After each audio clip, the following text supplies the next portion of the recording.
घर में बूढ़े माँ बाप अपनी संतान को बुला करके ये कहने लग जाएं कि बेटा ये पूरा मलकाना हक मैं आपको देना चाहता हूं, इसे संभालो, इसको संभालो, मेरी आज्ञा है।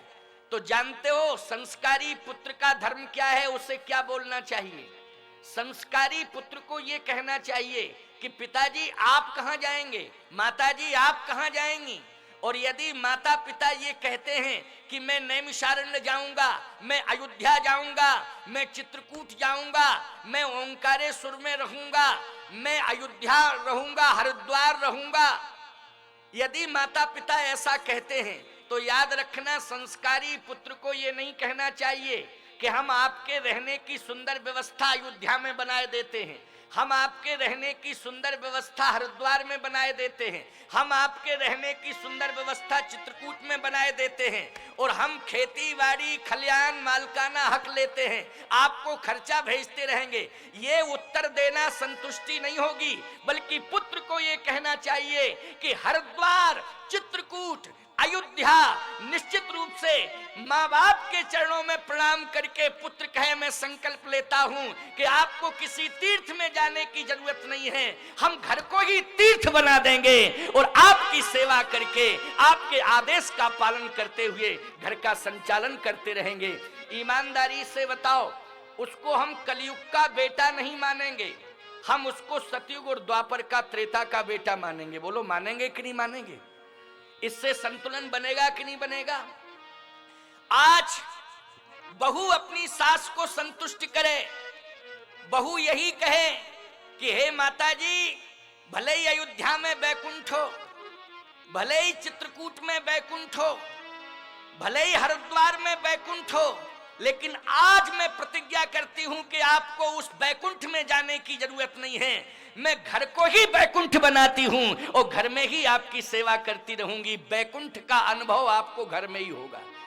ईमानदारी से बताओ, वो कलयुग की बहू नहीं है, वो निश्चित रूप से कलयुग में पैदा जरूर हुई है, लेकिन वो वातावरण घर में सतयुग का बनाए हुए है, त्रेता का बनाए हुए है। मैं दावे के साथ कहना चाहता हूं, अगर इस तरह की भावना बहुओं में आ जाए, इस तरह की भावना बेटों में आ जाए, तो सूर्योदय के पहले घर में राम राज्य आ जाएगा, समाज में बाद में आएगा, पहले घर घर में राम राज्य आ जाएगा। अगर इस तरह की विचारधारा से समाज जुड़ जाए, ये मैं राम कथा से चेतावनी दे रहा हूं। बात समझ में आ रही है कि नहीं आ रही है? बोलो, आपके जीवन से मिलती जुलती बात मैं सुना रहा हूं कि नहीं सुना रहा हूं? आपके अंतर मन की व्यथा को कथा के द्वारा समाप्त कर रहा हूं कि नहीं कर रहा हूं?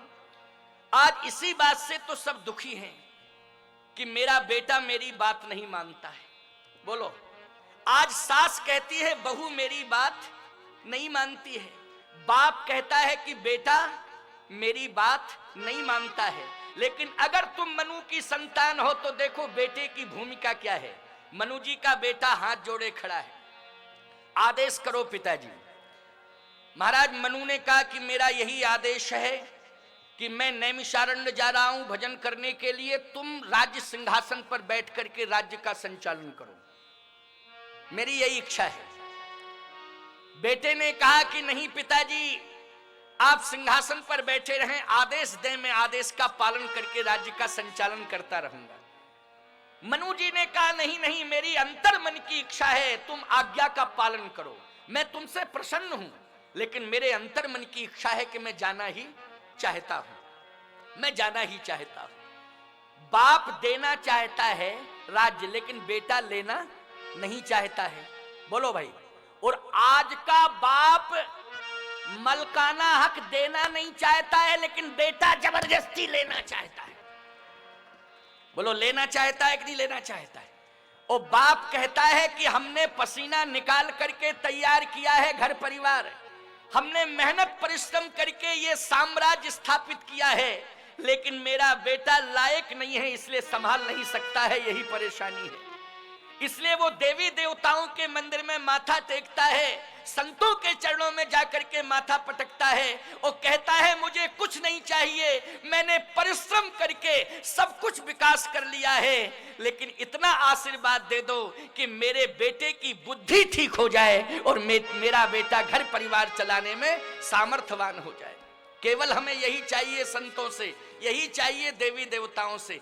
परेशान है यदि आज का बाप तो बोलो बेटा से है कि नहीं, बोलो है कि नहीं। देश परेशान नेता से और बाप परेशान बेटा से, यही स्थिति है। यदि देश को स्वस्थ नेतृत्व देने वाला नेता मिल जाए तो बोलो देश प्रसन्न हो जाता है कि नहीं हो जाता है। अगर घर में बाप को स्वस्थ नेतृत्व देने वाला, परिवार चलाने वाला बेटा मिल जाए तो बोलो माँ बाप प्रसन्न हो जाते हैं कि नहीं हो जाते हैं। और आज मैं इस मंच से सत्य कहता हूं, हृदय से कह रहा हूं, माँ बाप जैसे सुंदर बेटे के नेतृत्व से प्रसन्न हो जाते हैं, वैसे ही आज भारत माता भी नरेंद्र मोदी के स्वस्थ नेतृत्व से प्रसन्न है और आज आशीर्वाद दे रही है भारत मां कि बेटा मुझे ऐसे ही सपूत की आवश्यकता थी। क्योंकि मैं किसी पार्टी वार्टी का नहीं हूं, नहीं तो ये सोचने लग जाओ कि जगत गुरु जी भाजपा के एजेंट तो नहीं है। ऐसा नहीं है, मैं किसी पार्टी का नहीं हूं, मेरा कोई दल नहीं है, लेकिन एक दल है और मेरे दल में जो शामिल हो जाएगा वो दलदल से बच जाएगा। आप कहोगे तो आपका भाजपा दल नहीं है तो क्या आपका कांग्रेस दल है? ना हमारा कांग्रेस दल है, ना हमारा भाजपा दल है, ना हमारा सपा दल है, ना हमारा भपा दल। भपा कौन सी पार्टी? अच्छा ये कोई पार्टी, सपा बसपा है ना। मेरा कोई राजनीतिक दल नहीं है। यदि मेरा कोई दल है तो वो तुलसी दल है और तुलसी दल के नीचे जो भी दल आ जाएगा वो दलदल से बच जाएगा। बोलो मैं किस मंच पर बैठ करके आज आप सभी भक्तों को संबोधित कर रहा हूं, ये तुलसी दल का मंच है। बोलो किस दल का मंच है? ये तुलसी दल का मंच है और तुलसी दल के मंच का नेतृत्व ये जगत गुरु कर रहा है कि नहीं कर रहा है। और बोलो तुलसी दल के नेतृत्व से ही दलदल से बचा जा सकता है कि नहीं। इसलिए मैं कह रहा हूं कि मेरा दल अगर है, महात्माओं का कोई दल है तो वो तुलसी दल है और तुलसी दल की शरण में आ जाओ तो दलदल से बच जाओगे। परिवार यदि तुलसी दल की शरण को स्वीकार कर ले तो परिवार दलदल से बच जाएगा। राष्ट्र के नेता अगर तुलसी दल को स्वीकार कर लें तो वो दलदल से बच जाएंगे और राष्ट्र को भी दलदल से बचा लेंगे। इसलिए आज मैं अपने हृदय की बात आपको सुना रहा हूं। प्रसन्नता तब होती है जब पुत्र समर्पण कर देता है। आज महाराज मनु का पुत्र कहता है पिताजी नहीं, मैं सिंहासन पे नहीं बैठूंगा, आदेश का पालन करके संचालन करूंगा। तो महाराज मनु ने कहा नहीं, मेरी इच्छा है जाने की, बन जाने की इच्छा है और मैं वन अवश्य जाऊंगा। और बेटा तुम राज्य का संचालन करो। पुत्र ने कहा पिताजी ये वन मानी क्या है? अब सुन लो जरा, तुम्हारा बेटा अगर तुमसे कहे कि तुम वन में चले जाओ, पिताजी बूढ़े हो गए हो, मनु की संतान हो, परंपरा मानते हो, वन में चले जाओ, और बेटा कहे वन में जाओ और बाप वन में चला जाए और बेटा डल्लब के गद्दा पे बैठा बैठा रसगुल्ला खाता रहे और बाप वन में जंगल की खाक छानता रहे, तो ये तपस्या नहीं है प्यारे, ना ये पुत्र का समर्पण है। वन मानी क्या है? वन का अर्थ होता है एकांत, ठीक है ना, एकांत। आप कहोगे तो स्वामी जी हम इस कंडीशन में वन में कहां से जा सकते, कहां रह सकते, कहां जा सकते? तो वो जंगल वाला वन हम नहीं कह रहे हैं आपसे। वन मानी होता है एकांत। आपको मैं एक ऐसे वन से जोड़ रहा हूं चतुर्थ अवस्था में कि वो वन जो है आपके घर में ही हो जाएगा। आप कहो वो वन कैसे घर में होगा? वन मानी होता है एकांत। आप कहोगे घर में एकांत आ नहीं सकता है, लेकिन मैं एकांत की परिभाषा कर रहा हूं। जीवात्मा जिस क्षण अपने जीवन में अनेकताओं का अंत कर देता है, उसी क्षण उसके जीवन में एकांत बन जाता है। यही है एकांत की व्याख्या। आपने महाभारत में पढ़ा होगा अथवा सुना होगा, ये महाभारत का युद्ध किसके नेतृत्व में लड़ा गया? भगवान कृष्ण के नेतृत्व में। बोलो, ये महाभारत का युद्ध किसके नेतृत्व में लड़ा गया?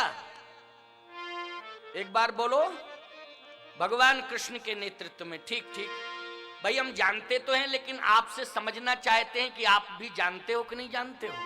लेकिन आप अपनी बात स्पष्ट रूप से कह रहे हो तो हमें प्रसन्नता है, और आप सही बोल रहे हो। आप इतने अच्छे प्रेमी श्रोता हो, इतने संस्कारी श्रोता हो कि हमारी बात को आप तुरंत समझ लेते हो, और हम पूछते हैं तो उत्तर भी दे देते हो। महाभारत का युद्ध भगवान श्री कृष्ण के नेतृत्व में लड़ा गया। किसके रथ का संचालन किया भगवान कृष्ण ने? किसके रथ का? नरेंद्र मोदी के। अरे तो थोड़ा सा तेज बोला करो, है ना। भगवान श्री कृष्ण अगर सारथी बने हैं तो अर्जुन के, रथ चला रहे हैं तो अर्जुन का। इसका मतलब है कि वीर की भूमिका में है अर्जुन, और सारथी की भूमिका में है भगवान कृष्ण। जबकि आप जानते हो भगवान से बड़ा वीर कोई होगा दुनिया में? भगवान से बड़ा वीर दुनिया में कोई नहीं है। लेकिन भगवान स्वयं सारथी बनकर के भूमिका का निर्वाह कर रहे हैं, और वीर योद्धा की भूमिका में अर्जुन बैठा हुआ है। सही बात तो यह है कि रथ चलाने वाला जो सारथी होता है, वो रथ अपने विवेक से चलाता है। चलाता है कि नहीं चलाता है? और यदि विवेक से रथ सारथी चलाता है तो विजय अवश्य मिलती है, निश्चित रूप से। अच्छा भाई, अगर गाड़ी चलाने वाला ड्राइवर विवेक से गाड़ी चलाए तो मंजिल मिलती है कि नहीं मिलती है? बोलो। अगर ड्राइवर गाड़ी विवेक से चलाए तो निश्चित रूप से बैठने वाले ये विश्वास कर लेते हैं कि हमें मंजिल अवश्य मिलेगी, कंफर्म मंजिल मिलेगी। एक सज्जन बोले, महाराज जी ऐसी कोई बात नहीं है, ड्राइवर अच्छा है, मान लीजिए हमारा ड्राइवर अच्छा है, हमारा गाड़ी अच्छी है, सड़क अच्छी है, लेकिन सामने वाले का ड्राइवर अच्छा नहीं हुआ तो मंजिल कहां से मिलेगी? ये बात भी सही है कि आपका ड्राइवर अच्छा, आपकी गाड़ी अच्छी, सड़क अच्छी, सब कुछ आप साइड में चल रहे हैं, लेकिन सामने वाला ड्राइवर पी के चला आवे और सीधा झोंक दे, तो बोलो भाई मंजिल कहां मिलेगी? तो सीधी सी बात यह है कि भगवान श्री कृष्ण सारथी बनकर के कार्य कर रहे हैं, अर्जुन वीर योद्धा की भूमिका में बैठा हुआ है। मैं इस बात पर विश्वास करता हूं कि गाड़ी अच्छी है, सड़क अच्छी है, ड्राइवर अच्छा है, लेकिन सामने वाला ड्राइवर अच्छा ना हुआ तो एक्सीडेंट निश्चित हो जाता है, मंजिल नहीं मिल पाती है। लेकिन मैं चैलेंज से कहता हूं, भले ही ड्राइवर अच्छा ना हो, गाड़ी अच्छी ना हो, सड़क अच्छी ना हो, लेकिन हम बैठ जाएं और हम भगवान की कृपा पर विश्वास कर लें तो भगवान की कृपा मंजिल तक जरूर पहुंचा देगी, इसमें जरा भी संदेह नहीं है। तो जब भगवान की कृपा मंजिल तक पहुंचा देती है तो यहां तो भगवान स्वयं सारथी बन करके रथ चला रहे हैं, तो बोलो अर्जुन को मंजिल मिलेगी कि नहीं मिलेगी? अर्जुन को सफलता मिलेगी कि नहीं मिलेगी? आप सबने सिर हिला दिया कि जगत गुरु जी बिल्कुल आप साफ बोल रहे हैं, स्पष्ट बोल रहे हैं कि मंजिल जरूर मिलेगी और सफलता जरूर मिलेगी। लेकिन जैसे ही युद्ध के मैदान में भगवान कृष्ण रथ लेकर के पहुंचे, सुनो, और युद्ध के मैदान में जब रथ खड़ा कर दिया, भगवान कृष्ण ने कहा कि सामने सेना खड़ी हुई है, देखो अर्जुन। अर्जुन कहते हैं हमारा सेना दिखाई दे रही है, और सामने प्रतिद्वंदी भी खड़े हुए हैं, युद्ध करने के लिए तैयार हैं। अर्जुन बोला, हम किसको प्रतिद्वंदी माने, किसको शत्रु माने? सेना तो शत्रु की भूमिका में हो सकती है, लेकिन आज जो सेना का नेतृत्व कर रहे हैं वो मुझे शत्रु प्रतीत नहीं हो रहे हैं। क्या सेना का नेतृत्व कौन कर रहा है? अर्जुन ने कहा सेना का नेतृत्व कर रहे हैं भीष्म पितामह। बोलो भाई, कौन कर रहे थे नेतृत्व? भीष्म पितामह। सेना का नेतृत्व कर रहे हैं कृपाचार्य जी, सेना का नेतृत्व कर रहे हैं द्रोणाचार्य जी। मैं कैसे मानूं कि ये हमारे प्रतिद्वंदी हैं, और यदि होंगे भी तो मैं इन पर